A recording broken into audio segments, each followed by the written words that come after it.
জন্য জান্নাত পাওয়া কঠিন কেন? ভাইরা আমার, বিভিন্ন বর্ণনা থেকে আমরা জানতে পারি গরিবরা ধনীদের তুলনায় আগে জান্নাতে যেতে পারবে। সেটার কারণ তো একেবারে পরিষ্কার। একই লোক জান্নাতে যাবে গরিব, আবার অপর দিকে একজন ধনী, তিনিও জান্নাতে যাবেন, কিন্তু ধনী হওয়ার কারণে তার যেতে একটু সময় লাগবে। কেন? কারণ আল্লাহ তাআলা তাকে যে ধন দিয়েছেন এটার হিসাব দেওয়া লাগবে না? এটার হিসাব দিতে তার যে সময়টা লাগবে, গরিবের হিসাব দেওয়ার যেহেতু ভেজাল নাই, এই জন্য ওই সময়টা তার লাগবে। এর মানে আবার কেউ এটা বুঝিয়েন না যে তাহলে গরিব হলে সব চোখ বন্ধ করে জান্নাত, আর ধনী হলে সব চোখ বন্ধ করে জাহান্নাম। ব্যাপারটা সেটা না। জান্নাতে যাওয়ার সাথে ধনী হওয়ার গরিব হওয়ার সম্পর্ক নাই। জান্নাতে যাওয়ার সাথে সম্পর্ক হলো ঈমান আর আমলের।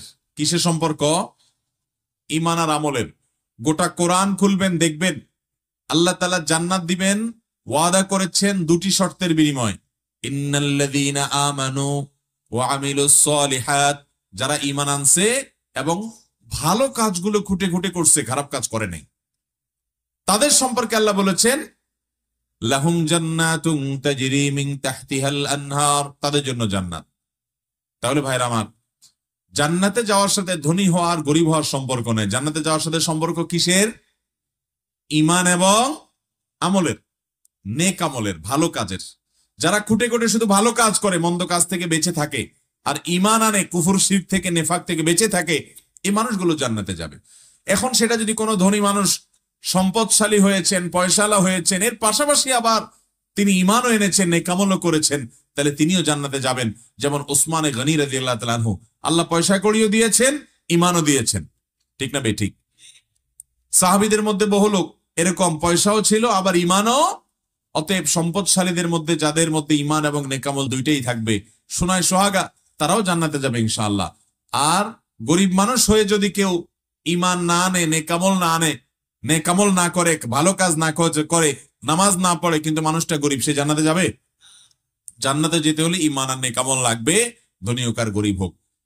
হাদিসের বক্তব্য হলো গরিব জান্নাতি আর ধনী জান্নাতি, এই দুজনের মধ্যে গরিব আগে যাবে, ধনী পরে যাবে, কারণ ধনীর হিসাব দিয়ে তারপরে যেতে হবে।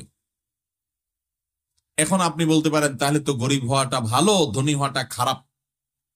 না, এরকম সহজ হিসাব করা যাবে না। একজন লোক, তার হিসাব দিতে একটু সময় লাগবে, কিন্তু তাকে আল্লাহ তাআলা অনেক ধন দিয়েছেন, সে ধন দিয়ে অনেক দান সাদকা করেছে, অনেক মানুষ উপকার করেছে, সাদকা জারিয়া করেছে, ওইগুলো সব সে পাবে না? গরিব তো আবার সেটা